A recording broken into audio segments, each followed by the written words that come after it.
పార్థతీగ silver Jubilee సిరీస్లో జరిగిన injustice అంతా ఎక్స్పోజ్ చేద్దామని, మీ అందరికీ తెలుసు నేను దానిలో పార్టిసిపేట్ చేశానని.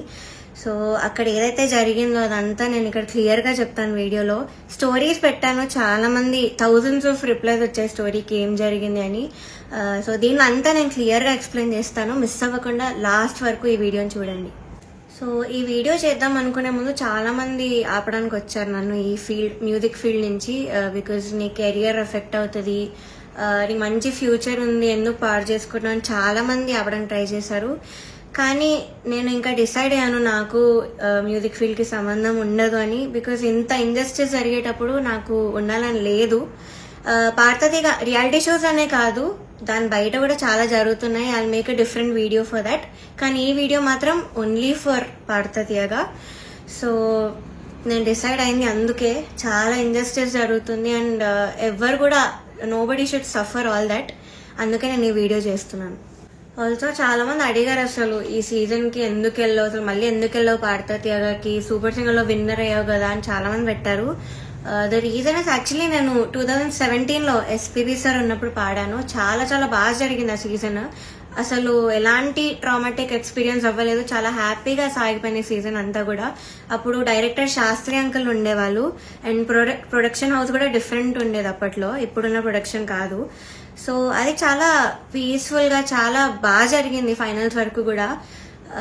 అండ్ నాకైతే చాలా ఐవ్ లెర్న్ సో మచ్ ఆ సీజన్ లో, చాలా బాగుండింది. సో అదే ఎక్స్పెక్టేషన్ తో ఈ సీజన్ కి వచ్చాను. ఆల్సో ఎక్స్పోజర్ వస్తుంది కదా అని. సూపర్ సింగర్ విన్నాక నాకు అంత ఆపర్చునిటీస్ ఏం రాలేదు.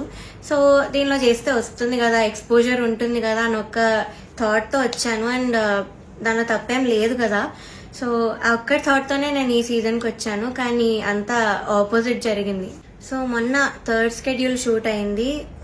టాప్ 12లో నన్ను ఎలిమినేట్ చేశారు. యాక్చువల్లీ ఫస్ట్ షెడ్యూల్ నుంచి కూడా చాలా జరిగాయి. అప్పుడే నేను క్విట్ అవుదాం అనుకున్నాను, బట్ కాంట్రాక్ట్ సైన్ చేశాను. So I had no option.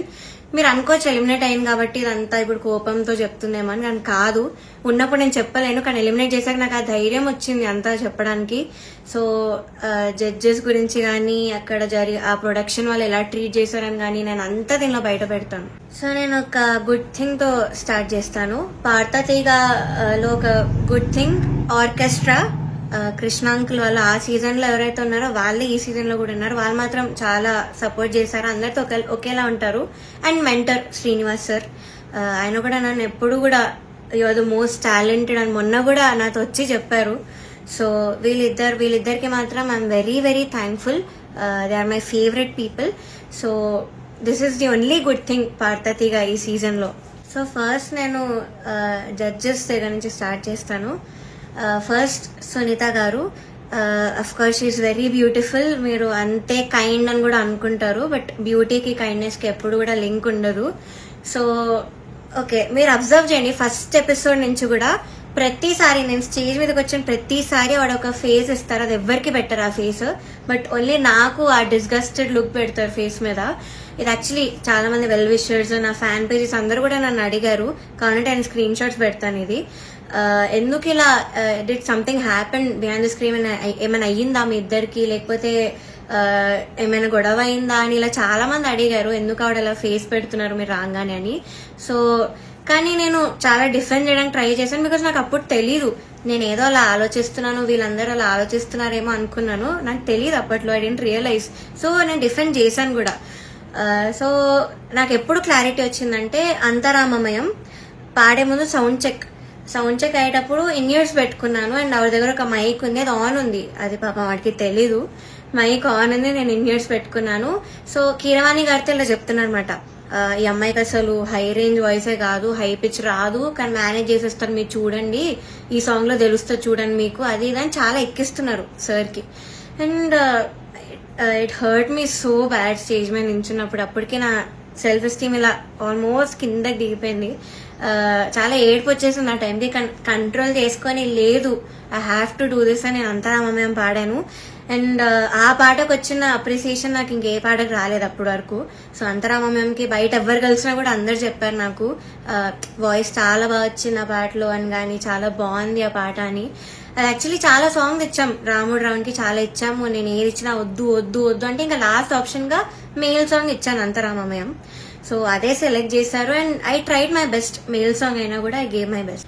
And of course నాకు ప్రతి సాంగ్ కి ఆవిడ దగ్గర నుంచి నెగటివ్ కామెంట్స్ వచ్చాయి. అది మీరు నమ్ముతారు, జడ్జెస్ ఏదంటే అదే నిజం అనుకొని మీరు అఫ్ కోర్స్ నమ్ముతారు, ఓకే. బట్ అదర్ కంటెస్టెంట్స్ పాడేటప్పుడు I even give their names. ఇద్దరు, శ్రీధృతి అండ్ గాయత్రి అక్క, వీళ్ళిద్దరు పాడేటప్పుడు పిచ్చింగ్, ఎస్పెషలీ ధృతికి చాలా పిచ్చింగ్ ఇష్యూస్ వచ్చేటప్పుడు అయితే ఆవిడ ఇలా సైగలు చేసేవాళ్ళు, షార్ప్ అయితే ఇలా చెప్పేవాళ్ళు, అని మేము అందరం చూసాము. గాయత్రి అక్క కూడా షార్ప్ అయితే ఇలా కింద ఫ్లాట్ బాడ్ అని చెప్పేవాళ్ళు, మొన్న కూడా అయింది అది. సో అంటే నాకు తప్పు లేకపోయినా మీరు అక్కడ కామెంట్స్ లో చెప్తున్నారు, వీళ్ళు చేశాక కూడా మీరు అక్కడ చెప్పకుండా సైగలు చేస్తున్నారు. సో అక్కడ నాకు నా మీద ఎందుకో గ్రడ్జ్ పెట్టుకున్నారని కూడా అర్థమైంది. చంద్రబోస్ గారు, we all know he's a lyricist. So ఆయన రెస్పాన్సిబిలిటీ, లిరిక్స్ తప్పులుంటే ఆయన చెప్పాలి. సో నన్ను ఫస్ట్ 2 ఎపిసోడ్స్ బాగా మెచ్చుకున్నారు. ఇలాగ ప్రతి నోట్ గానీ భావం గానీ అసలు వదలకుండా పాడుతామని కూడా చెప్పారు నాకు. అయితే రాముడు రౌండ్ లో వీళ్ళందరు ట్రూ కలర్స్ అన్ని బయటపడ్డాయి. ఫస్ట్ సునీత గారిది నేను చెప్పినట్టు మైక్ లో మాట్లాడేశారు, ఇండియర్స్ ఉన్నాయని నాకు తెలియక. అండ్ చంద్రబోస్ గారు పాపం లిరిక్స్ లో నాకు ఒక్క మిస్టేక్ కూడా నేను ఛాన్స్ ఇవ్వలేదు ఆయనకు చెప్పడానికి. సో దానిలో చెప్పలేక ఆదృత లేదు అని ఒక కామెంట్ ఇచ్చారు. అది ఇంకేం చేయాలి, మేల్ సాంగ్ సేమ్ ఇంపాక్ట్ ఒక ఫీమేల్ వాయిస్ నుంచి మీరు ఎక్స్పెక్ట్ చేయలేరు. So Antaramamayam is a male song. So ఇంకా లిరిక్స్ లో చెప్పలేక ఎందుకు ఇంకా క్రియేట్ చేసుకొని చెప్పడం నాకు అర్థం కాలేదు. అదే రౌండ్ లో ఒక అమ్మాయి లిరిక్స్ మర్చిపోయింది రాముడి పాటలో, అది మాత్రం ఆయన మెన్షన్ చేయలేదు. Being a lyricist and responsibility ఉండి కూడా ఆయన చెప్పలేదు. ఆ రౌండ్ లో లిరిక్స్ మర్చిపోయింది, చెప్పలేదు. ఇంకా మమ్మల్ని ఏడ్పించేసావు అది ఇదని చెప్పింది, చాలా మంది చేతుల్లో రాసుకొని వచ్చారు, అది కూడా ఆయన చెప్పలేదు, అది కూడా కౌంట్ చేయలేదు. కానీ నాకు మాత్రం లేని నెగిటివ్ పాయింట్స్ అన్ని, ఆయనకు అవసరం లేని నెగిటివ్ పాయింట్స్ అన్ని కూడా చెప్పారు. లిరిక్స్ లో మాత్రం నేను ఇప్పటివరకు ఆయనకు ఒక్క ఛాన్స్ కూడా ఇవ్వలేదు సాంగ్స్ లో. I never made a mistake lyrics point of view అయితే అస్సలు చేయలేదు. మీరే చూడండి, మీకే అర్థమవుతుంది. సో ఇది కూడా మీకు న్యాయం అనిపిస్తుందా? కీరవాణి సార్ గురించి మాట్లాడదాం. అఫ్ కోర్స్ నాకు చాలా హేట్ వస్తుంది దీనికి మాత్రం, and I'm ready for it because I don't care. Personally నాకైతే నెగటివ్ కామెంట్స్ రాలేదు ఆయన దగ్గర నుంచి. బట్ సెట్ లో ఎలా మాట్లాడతారు, అసలు ఏం చెప్తారు అనేది నేను ఇక్కడ చెప్తాను. పాయింట్ నెంబర్ 1, మెలడీస్ పాడిన వాళ్ళకి మాత్రం వాళ్ళు ఎలా పాడినా కూడా నేను ఆటోమేటిక్ గా మంచి స్కోర్ తీస్తాను. ఆయన నోట్తో ఆయనే చెప్పారు. So he's very bias towards melody songs and his compositions. ఎలా పాడినా కూడా మార్క్స్ వేసేస్తారు. అయినే కదా అక్కడ ఉన్న సునీత గారు, చంద్రబోస్ సార్ కూడా, వీళ్ళందరూ కూడా అంతే. వాళ్ళ సాంగ్స్ పాడితే మాత్రం స్కోర్స్ ఆటోమేటిక్ గా మంచిగా వచ్చేసాయి. సో ఇది point number 1. Point number 2 is very very hurtful to me personally because నేను ఎలిమినేట్ అయ్యే ఎపిసోడ్ లోనే ఏదో విషయంలో నన్ను చూస్తూ చెప్పారు ఇది కూడా. సో ద థింగ్ ఇస్, నేను మీ అందరికీ తెలుసు సూపర్ సింగర్ లో నా ఫైనాన్షియల్ సిచ్యువేషన్ గురించి కానీ అంతా బయట పెట్టాను. సో దానివల్ల నేను కొన్ని వెడ్డింగ్ షోస్ అలాంటివి చేయాల్సి వచ్చింది. సో ఈ పాయింట్ మీద సార్ మాట్లాడారు. ఏమన్నారంటే అసలు వెడ్డింగ్ షోస్ చేసేవాళ్ళు నా దృష్టిలో సింగర్సే కాదు, నాకు చాలా అసహ్యం, it's like your disrespecting music అని మాట అన్నారు. చాలా చాలా బాధ అనిపించింది. అదేంటి అంత స్టేజ్ లో ఉన్నాయని ఇలా మాట్లాడారేంటి అని. సో ఇదొకటి నన్ను చూస్తూ మాట్లాడారు ఇంకా. So it was very hurtful. Point number 3, so third వచ్చిన వాళ్ళకి ఆయన 1 lakh ఇస్తా అని చెప్పారు. 4th ప్రైజ్ వాళ్ళకి మూవీలో సాంగ్, అండ్ 5th ప్రైజ్ వాళ్ళకి ఆయన గ్రూప్ లో చేర్చుకుంటామని చెప్పారు సార్. సో ఇది ఎలా చెప్పారంటే, 5th ప్రైజ్ వచ్చిన వాళ్ళకి నా దగ్గరకి కొంతమంది రోజు వచ్చి చాకరీ చేస్తూ ఉంటారు, వాళ్ళ ట్రూప్ లో జాయిన్ చేసుకుంటా అని చెప్పారు. ఇలా చాకరీ అనే వర్డ్ వాడారు. అంటే ఇది డిస్రెస్పెక్ట్ఫుల్ కాదా? So this was very very bad. అంటే అలా అనకూడదు, సింగర్స్ ఇలా చాకరీ చేసిపోతారు, దానిలో మిమ్మల్ని కూడా జాయిన్ చేసుకుంటారని ఇలా అన్నారు. సో మీకు ఎలా అనిపిస్తుందో ఇంకా మీరు ఆలోచించండి ఒకసారి. డైరెక్టర్ జ్ఞాపిక ప్రొడక్షన్స్ వాళ్ళ అనిల్ గారు అండ్ హిజ్ వైఫ్, వీళ్ళే మెయిన్ అక్కడ అంతా కంట్రోల్ చేసేది, అంతా వెనకాలంతా చేసేది వీళ్ళే. సో ఫస్ట్ పాయింట్ వచ్చేసి సాంగ్ సెలెక్షన్. ఫస్ట్ నేను మీకు చెప్పినట్టు జడ్జెస్ అక్కడ బయాస్డ్. సో కిరాణి సార్ ఏమో మెలడీస్ పాడితే వేసేయడం, ఆయన కంపోజిషన్స్ పాడితే వేసేయడం, చంద్రబోస్ సార్ కూడా అంతే, సునీత గారు కూడా అంతే సేమ్. సో ఇలా తెలిసేసరికి ఒక కంటెస్టెంట్ కి మాత్రం ఓన్లీ వాళ్ళ సాంగ్స్ ఇచ్చారు, మోస్ట్లీ వాళ్ళ సాంగ్స్ ఇచ్చారు ప్రతి రౌండ్ లో. ఇంకో కంటెస్టెంట్ కి ఏమో నీకేమొచ్చో చెప్పు ఆ సాంగ్ ఇచ్చేస్తామని చెప్పి ఇలా ఇచ్చారు ఒక కంటెస్టెంట్ కి. సెకండ్ పాయింట్, ఆ కంటెస్టెంట్ ఒక రోజు రాలేదు అనేసరికి అంతా షఫుల్ చేసేసి ఎపిసోడ్స్ అని ఏదేదో చేశారు. అండ్ అలాంటప్పుడు ఇంకెందుకు ఆడిషన్స్ పెట్టి అందరినీ తీసుకొని, ఎందుకు అసలు పార్థతిగా అంతమందిని తీసుకొని ఒక్క అమ్మాయితో చేయొచ్చు కదా సిల్వర్ జూబ్లీ సిరీస్ అని. సో అదొకటి. థర్డ్ పాయింట్ వచ్చేసి ఫ్యూచర్ లో ఒక ఎలిమినేషన్ జరుగుతుంది నాకంటే ముందు, అది మీరు చూస్తారు ముందు ఎపిసోడ్స్ లో. అయితే ఇది చాలా కామెడీగా అంటుంది మీకు, మీరు నమ్మలేరు కూడా. ఇద్దరిని తీశారు, ఒక అమ్మాయిని ఒక అబ్బాయిని. అయితే కరెక్ట్ షూట్ ఇంకో 2 days లో ఉందనగా వాళ్ళకి సాంగ్స్ మార్చేశారు, ఆ ఇద్దరికే సాంగ్స్ మార్చారు with a very funny reason. Keeravani sir కి రాగం నచ్చదు అని, శివరంజని అనే రాగం నచ్చదు అని వీళ్ళిద్దరిని తీస్తారు. కామెడీ ఏంటంటే అదే రాగంతో ముందు స్కెడ్యూల్ ఒక అబ్బాయి పాడాడు, అబ్బాయికి బాగానే మార్క్స్ వచ్చాయి. అదే స్కెడ్యూల్ లో ఇంకొక అబ్బాయి కూడా పాడాడు, అబ్బాయి కూడా బాగానే మెచ్చుకున్నారు, మంచి కామెంట్స్ వచ్చి అన్ని వచ్చాయి. బట్ వీళ్ళిద్దరికి మాత్రమే సాంగ్స్ మార్చేశారు. అయినా కూడా దీస్ టూ పాపం ఆ టైంకి నేర్చుకొని I think they did very well మార్చినా కూడా. కానీ వాళ్ళనే ఎలిమినేట్ చేశారు యాజ్ ఐ ఎక్స్పెక్టెడ్. నేను అప్పుడు అనుకున్నా యాక్చువల్లీ సాంగ్స్ ఇలా మార్చేసి అంత ఏదేదో చేస్తున్నారో, నేను అప్పుడు అనుకున్నా వీళ్ళిద్దరిని తీసే ఛాన్స్ ఉంది అని. And the thing is కిరాణి sir రాగం నచ్చకపోతే మరి ఎందుకు చేశారో తెలీదు. అంతర్యామి అనే పాట అదే రాగంలో చేశారు. బట్ ఏమో ఆ ఫన్నీ రీజన్ అయితే వీళ్ళిద్దరు సాంగ్స్ అయితే తీసేశారు కరెక్ట్ ఎలిమినేట్ చేసే ముందు. అండ్ నౌ నేను ఎందుకు అంత మెంటలీ ఎఫెక్ట్ అయ్యాను అని ఇప్పుడు చెప్తాను. ఫస్ట్ థింగ్, నేను చెప్పినట్లు డిస్క్రిమినేషన్ అది, ఇంకా జడ్జెస్ యొక్క డిస్గస్టెడ్ లుక్ తో నన్ను చూడడం, ఎప్పుడు ఒక చీడ పురుగుని చూసినట్టు చూడడం. They treated me like I'm worthless. So అలా ట్రీట్ చేశారు, జోక్స్ వేశారు వాళ్ళు కూడా నా బాడీ మీద. ఇవన్నీ నాకు ఆడియన్స్ ద్వారా తెలిసింది, వాళ్ళకి వినిపిస్తుంది కాబట్టి వాళ్ళు పక్కనే ఉంటారు. సో నేనైతే అస్సలు ఎక్స్పెక్ట్ చేయలేదు, ఇలాంటి జడ్జెస్ దగ్గర నుంచి అయితే అస్సలు ఎక్స్పెక్ట్ చేయలేదు.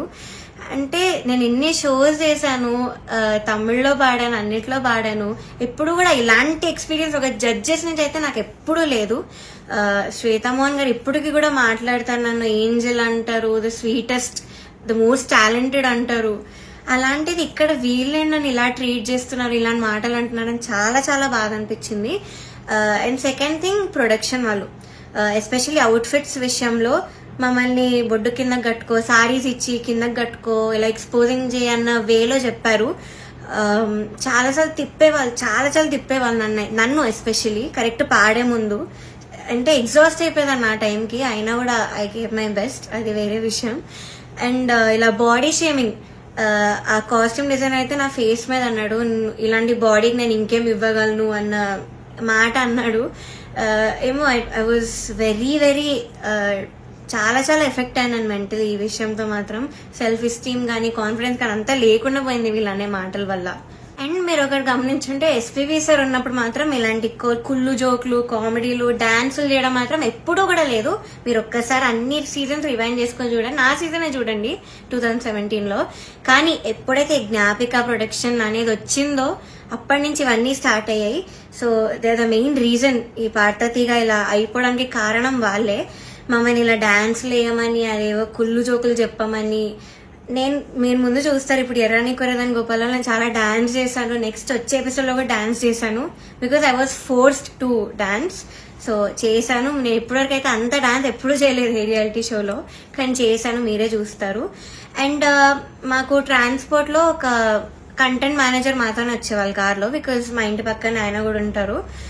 సో సేమ్ వెహికల్ అయ్యేది. అండ్ ఆయన ఏం చెప్పేవాళ్ళంటే పర్ఫార్మెన్స్ చాలా ఇంపార్టెంట్, మీరు డల్ అప్పట్లో కాదు, మీరు అలా నించోని పాడితే ఎవరు చూడరు, అది అని ఆయన అన్నారు.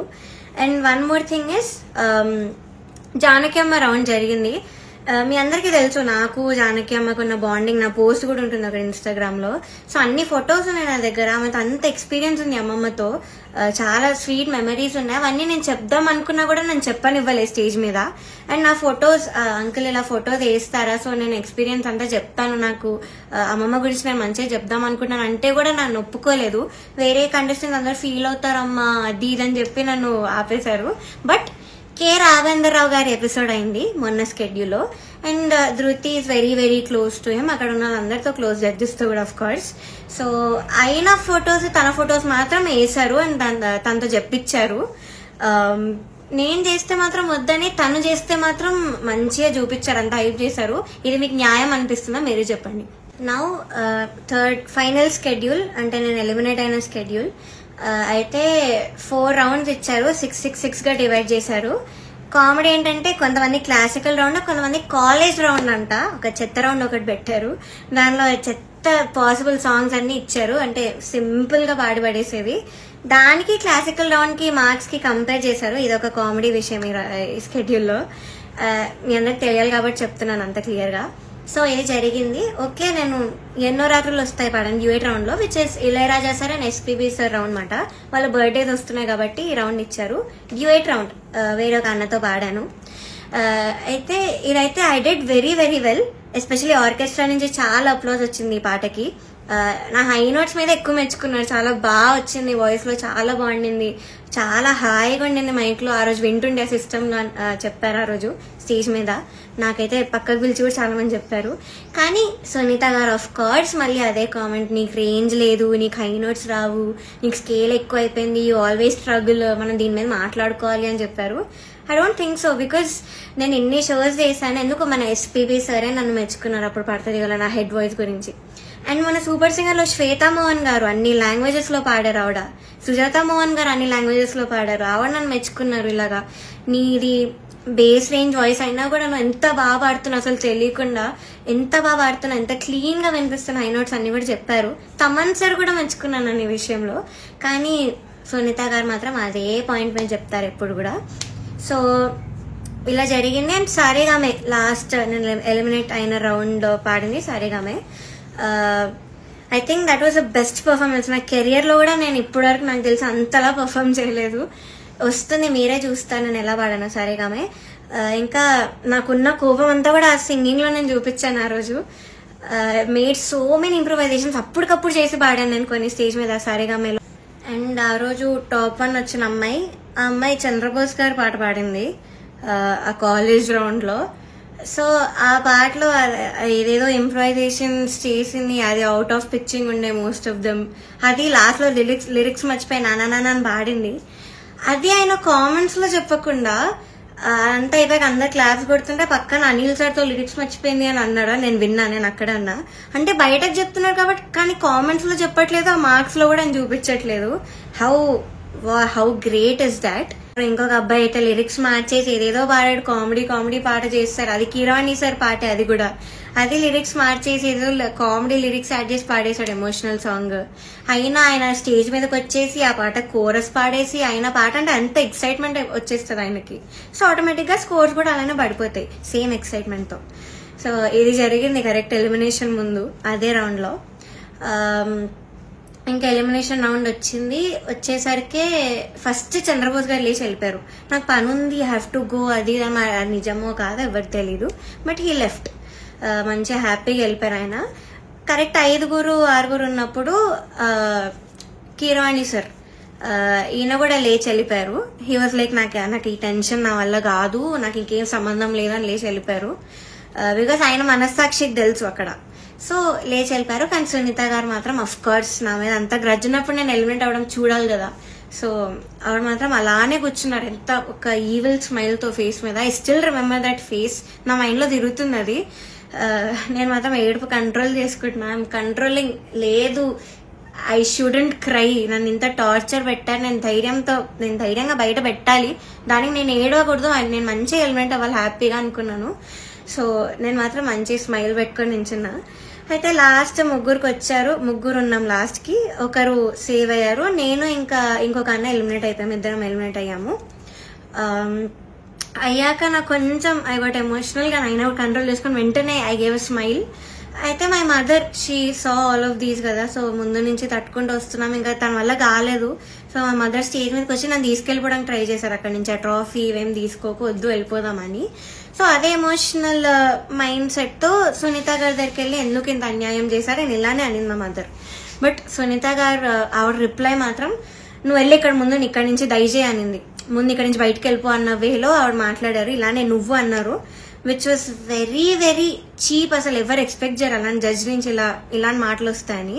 నేను కూడా ఎలిమినేట్ అయిన షోస్ కూడా ఉన్నాయి. నేను తమిళ్లో బాగా ఎలిమినేట్ అయ్యాను టాప్ 5 లో, హాఫ్ మార్క్ లో ఎలిమినేట్ అయ్యాయి. అది కూడా అప్పుడు మేమేమి ఇలా ఎమోషనల్ అయిపోయి ఏం చేయలేదు, బికాస్ ఆ జడ్జెస్ అంత బాగా మాట్లాడారు కాబట్టి మాతో. చిత్రామ్మ ఎంత బాగా మాట్లాడతారు, ఇప్పుడు కూడా ఎంత బాగా ట్రీట్ చేస్తారు. ఆవిడ కాల్ చేసి కూడా మాట్లాడాను నేను ఎలిమినేట్ అయ్యాక. మమ్మీతో మాట్లాడారు, మనో సార్ కాల్ చేశారు, మాల్గుడి శుభమ్మ మాట్లాడారు. అలా మాట్లాడతారు కానీ నువ్వు ఇక్కడి నుంచి వెళ్ళిపో, దయచేయి ఇక్కడి నుంచి దయచేయి అని అలా చెప్పారు ఆవిడ. అలాంటి వాళ్ళని మీరు ఇక్కడ ఎంత హైప్ చేసి పైన పెడతారు. I don't understand why. ఇప్పటికైనా మీకు అర్థం కావాలి వాళ్ళ గురించి. కానీ ఎందుకో మీ మైండ్ సెట్ కి ఎక్కదు. నాకు డౌటే నేను చెప్పేది కూడా మీకు ఎక్కుతుందో లేదో. కానీ నేనైతే అంత ధైర్యంగా బయట పెట్టాను, బికాజ్ నేను ఈ కెరియర్ వదిలేద్దామని డెసిజన్కి వచ్చాక నేను ఇవన్నీ బయట పెడుతున్నాను. బికాజ్ నాకు ఇంకా రావు ఆపర్చునిటీస్, ఎందుకంటే పెద్ద పెద్ద నేమ్స్ తీసుకున్నాను, వీళ్ళందరూ మేము చెప్పాను కాబట్టి నాకు ఇంకా ఉండదు. ఈ మ్యూజిక్ లో నాకు ఇంకా ఎలాంటి ఛాన్స్ అనేది రాదు. నేను అది డిసైడ్ అయ్యి ఇవన్నీ పెట్టాను. ఈ వీడియో చేయడానికి మెయిన్ రీజన్ వచ్చేసి మీరు ఇదంతా చూసి ఇప్పటికైనా రియలైజ్ అయ్యి ఇలాంటి ఫ్రాడ్ షోస్ అన్ని కూడా చూడడం మానేసి, ఆ స్పాన్సర్స్ కూడా స్పాన్సర్ చేయడం మానేసి బ్యాన్ చేస్తారని ఒక హోప్ తో నేను చేశాను ఈ వీడియో. అండ్ నాలా చాలా మంది సఫర్ అయిన వాళ్ళు ఉన్నారు, కానీ ధైర్యం లేక కెరియర్ గురించి ఆలోచించి చాలా మంది మాట్లాడకుండా ఆగిపోయారు. నేను మాత్రం కెరియర్ వదిలేస్తున్నాను కాబట్టి ఇదంతా చెప్తున్నాను కెమెరా ముందు ధైర్యంగా. సో జడ్జెస్, మీరు ఆ సీట్ లో కూర్చున్నప్పుడు మీకు ఒక రెస్పాన్సిబిలిటీ ఉంది, జస్టిస్ చేసే ఒక రెస్పాన్సిబిలిటీ. కానీ మీరు అది చేయకుండా మీ ఇష్టం వచ్చిన వాళ్ళని తెచ్చి మా అమ్మాయివే నువ్వు, నేను బుడతల బ్యాచ్ నుంచి నువ్వు అప్పటి నుంచి చూస్తున్నాను అది ఇది అని చెప్పి ఇవన్నీ చేసి మీరు సరస్వతి అమ్మవారిని అవమానం చేస్తున్నట్టు, మీరు షేమ్ చేస్తున్నట్టు, ఇన్సల్ట్ చేస్తున్నట్టు సరస్వతీదేవిని. సో మీరు ఇలా చేసే పని అయితే ప్లీజ్ డోంట్. ఆ సీట్ లో కూర్చోకండి. ఇంకా చిత్రమ్మ, ఎస్పీ శైలజమ్మ, మనో గారు వీళ్ళు ఉంటే ఎంత బాగుంటుంది, ఒక ఆ ప్లేస్ లో ఎంత బాగుంటుంది ఆ జడ్జ్మెంట్. సో అది మాత్రం చేయకండి, because what all you're doing is injustice. మాలాంటి లైఫ్స్ తో ఆడుకుంటున్నారు. ఇలా మాకేం పవర్ లేదు, మనీ లేదు, we can buy anybody, bribes ఇచ్చి గిఫ్ట్స్ ఇచ్చి మేము అవేం చెయ్యలేము. నాకు అందుకే ఆపర్చునిటీస్ కూడా రాలేదు. వచ్చినవి కూడా ఇలాంటి కొన్ని క్యారెక్టర్స్ మధ్యలో వచ్చి లాగేసుకున్నారు అన్ని ఆపర్చునిటీస్. సో దయచేసి ఇలా ఒక లైఫ్ తో ఆడుకోకండి. మీకు అంత ఇన్జస్టిస్ చేయాలంటే అలా కూర్చోకండి, అసలు జడ్జెస్ సీట్ లోనే కూర్చోకండి. వాళ్ళు వేరే వాళ్ళని పెట్టుకుంటారు, ఇలా చిత్రామ్మ ఇలాంటి వాళ్ళని ఏదో ఒకటి చేసి పెట్టుకుంటారు. That is the right thing to do. So ఇప్పుడు నేను పెద్ద పెద్ద పేర్లను పాయింట్అవుట్ చేశాను, అంతా ఎక్స్పోజ్ చేశాను, ప్రొడక్షన్ ని ఎక్స్పోజ్ చేశాను. So I know I'm in danger. Audience కి ఏం తెలియాలంటే, నాకు ఏమైనా అయినా, మా ఫ్యామిలీకి ఏమైనా అయినా, లేకపోతే మేము ఏమైనా చేసుకున్నా, సునీత గారు, Chandrabose garu, Keeravani garu, Gnapika productions, Anil sir is responsible for all of this.